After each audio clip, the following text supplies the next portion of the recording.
Yeah, hi, my name's Frank Moody. I'm an education relations at GameMaker. And today we're going to talk about innovative ideas for teaching students with GameMaker. There are a lot of benefits to game design. To name a few, obviously, critical thinking. Students have to critically think when they're designing a game, not only to solve problems that may come up as they're designing the game, but also they have to think about how a player is going to interact with their game when they're playing it. Communication, usually this is not a solo sport. When you're designing a game, it's best to be working with people. So you have to develop good communication skills in working with your peers in order to create the best game and to utilize the skills that each person can bring to the table. Collaboration goes along right with that. Students have to collaborate in order to solve the problems that are going to come up as they have an idea of how a game might work, but they'll have to collaborate in order to make it the best that it can be. Creativity is just a hands down. There are so many creative aspects to designing a game and actually creating a game. From the artwork to the music to the sound, which we'll talk a little more about as we get into the presentation. Time management, of course, they don't have forever to create the product that they're going to create. They have to look at when they'll meet certain objectives and key points, and when they'll finish the game and decide at least this is a version that we can put out. And then, of course, there's problem solving. Game design, you're going to come up all kinds of problems. You're working with physics, you're working with lighting, you can be working with the audio. There's just a lot of places where problems are going to arise, and you're going to have to find solutions to those issues. Teaching game design is a great way to, again, problem solve, collaborate, but also engagement. Students can be very engaged because they're really dealing with puzzles that they have to find solutions to, putting those puzzle pieces together. There's a lot of ways for teaching game design. Obviously, you can make a game step by step using a video. They could go online. There's lots of resources available online. We even have step-by-step videos that teach you exactly how to create a game. And then, of course, there are books on the subject. You can make a game step-by-step with a teacher leading you. And we have resources that I'll talk about later for doing just that. And then you can just make a project for students to then interpret. And what I mean by that is they can basically de-engineer games and see how those games were built or how they're designed. And in the gaming community, the game design community especially, people are always looking at other people's works and how they solve certain problems, and they learn from those and then improve upon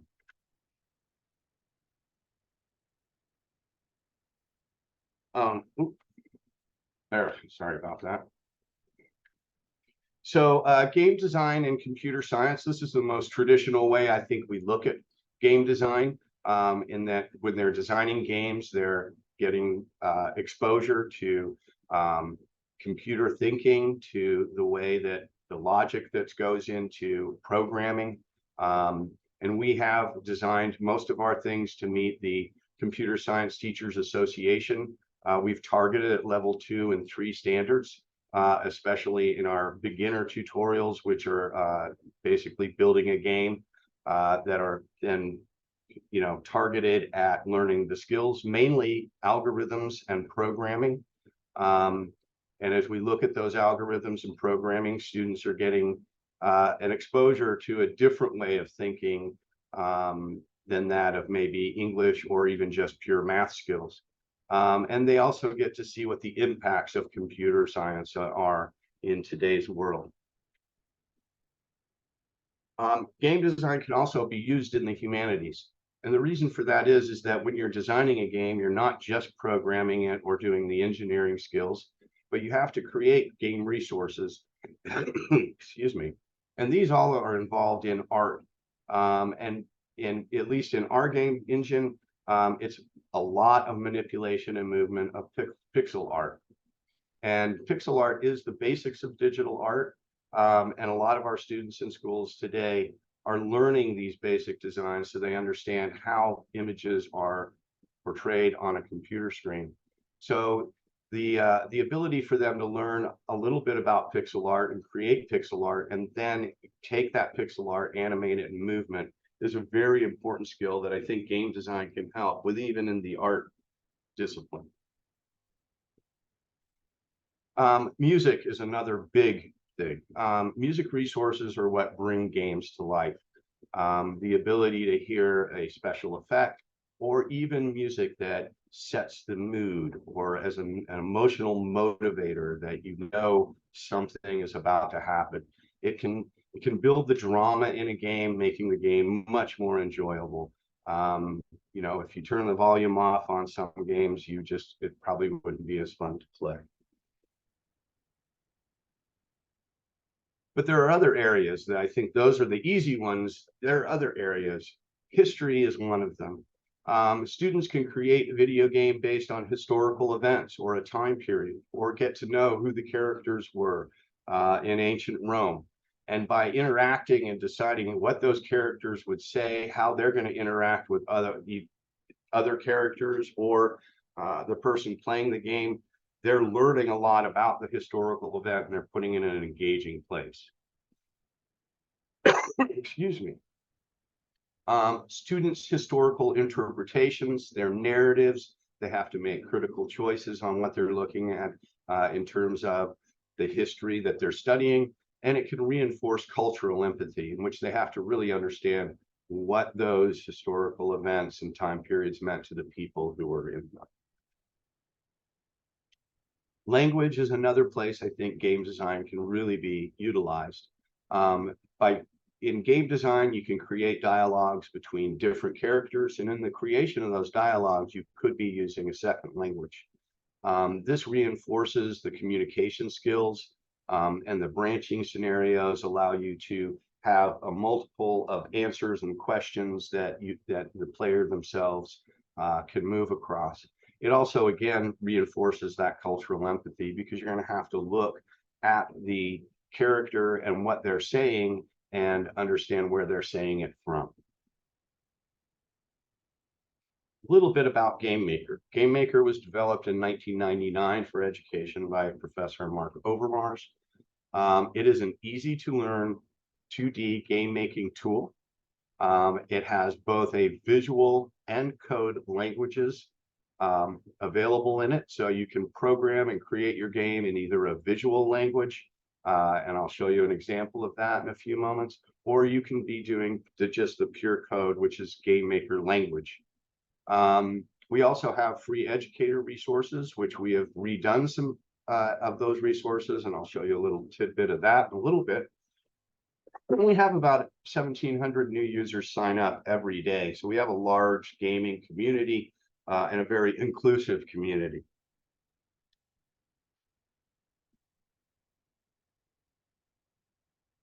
It is a 2D game engine as opposed to maybe the bigger game engines that you may think of. So although you can do three-dimensional game engine games on GameMaker, we really have just tried to stay true to where our heart is, and that is in 2D game design. It has a very shallow learning curve. In fact, our lesson plans are set for basically 3 35-minute lessons, but some of our tutorials can be done in 15 or 20 minutes. Again, as I said, it's visual programming and it's also code-based. Here's an example of visual compared to the actual coding language. So in this visual area over here, you'll see that you have visual boxes and you have visual boxes that then, whoops, sorry. You have visual boxes, and then the visual language, you're actually linking those visual objects to each other. But these in terms are then really being surrounded in the background by code. So you can bypass the visual side and begin learning code. Our code is a proprietary GameMaker language, but it is very close to Python and Java. And really the only things you'd be changing if you were to take students to other languages, is the syntax that they're using. Our first basic place that we start with educators is in space rocks. You probably may know it as Asteroids. It was an old arcade game from back in the 90s. It is our introduction to GameMaker. It is a short tutorial of a complete game. And it is video and written tutorial, so you don't have to watch the videos. You could use just the written tutorials, and I'll show you some examples of that. And it also uses either visual or code versions. We do have new educators guide that we just came out with. This has examples of activities. It describes the terminology that's being used. And then we have student workbooks as well, so that students can be working through the workbook. When you're teaching game design with GameMaker, the visual tutorials are set up this way, where you'll see actual, this is where you're going to go. These are the buttons you press with short descriptions. Now, when we do a video tutorial, I'm going to show you a small example of this for a few minutes, but our visual tutorials then allow students to work on their own or review what you may have taught in class. In this video, we are going to make a game like Asteroids in 3 simple steps. We'll start with the ship's movement, we'll work on shooting and destroying rocks, and we'll create a game loop with scoring. So let's begin. Let's open GameMaker, click on New, and select this Space Rocks template. This will give you all the images you need for your game. Then enter a name for your project here and hit Let's Go. You're now in your project in GameMaker, and in the asset browser here, you have 4 sprites or images. So that's the bullet that you fire, the ship you fly, a big rock, and a small rock. These are only images though, so let's turn them into objects that we can program to move, fly, shoot, and do whatever we want. So in the asset browser, I'll click on the objects group and then go up here and select objects. I'll turn this up to 4 and hit create. Now let's go to each object, give it a name and a sprite. In this video, we're going to make a game like Asteroids in 3 simple steps. I think you get the idea of how the video tutorials work. I think they're very straightforward, and one can work on their own for them. We also have other tutorials that are different kinds of games, Fire Jump and Little Town. They are complete games. They have more in-depth tutorials. They both have video and written tutorials as well. You know, they're just real fast, fun ways for kids to get involved, actually create a game, have success quickly, you know, work and be engaged in something they're doing. So again, we're using short tutorials, and we do have a lot of frequently asked questions, but we support students during the creation of independent games. We also have a lot of other resources. We have a whole blog section in which we talk a lot about game making, how to make games, different ways of approaching game design. We have a YouTube channel that we have a lot of people who not only do we produce YouTube videos, but we have a lot of community members who will put in videos as well as to the certain things that they're working with. And the GameMaker community itself is just really large, friendly, inclusive, and they want to help people make games. We also have some third-party things that help, and I'm just going to play a little video here about narrative and dialogue and in creating branching scenarios.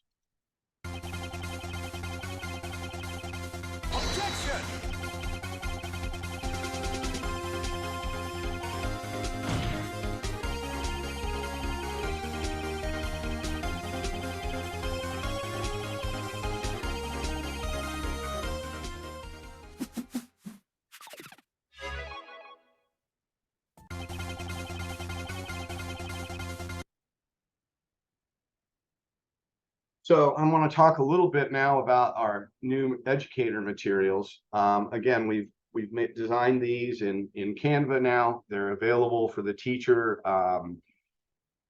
You also have them available if you wanted to print them out into your own books. And again, we do cover what the students are going to learn in each of the, in each of the steps of the lessons that we're providing. We talk about the visual language and the code.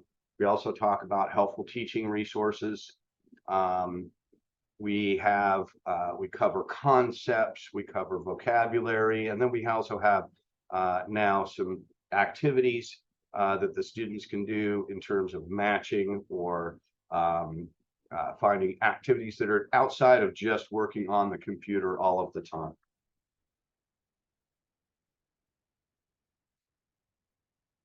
So how do I get GameMaker? Well, educators receive one seat. The way we distribute this is that the educator themselves is the only email that we collect. We don't even collect it really. It's just that's the key for getting in. The educator receives one seat, and then that seat could be used unlimited amount of times for the teachers, for the students that are in the teacher's class. We do not collect any student information, and we try to keep the student identity protected at all times, which we think is very important. We have a few educator license options, the first one being educator and the second one being achiever. The educator license allows for, obviously, GameMaker. You have access to all of our learning resources. You can export your games, although it's not necessary, but you can export your games to share with the community through GX Games. And you can also do a desktop export, which is really an executable file. And in those ways, it's very important sometimes to use the export is to share it with all the class. The desktop exports, you can share the games individually themselves. The Achiever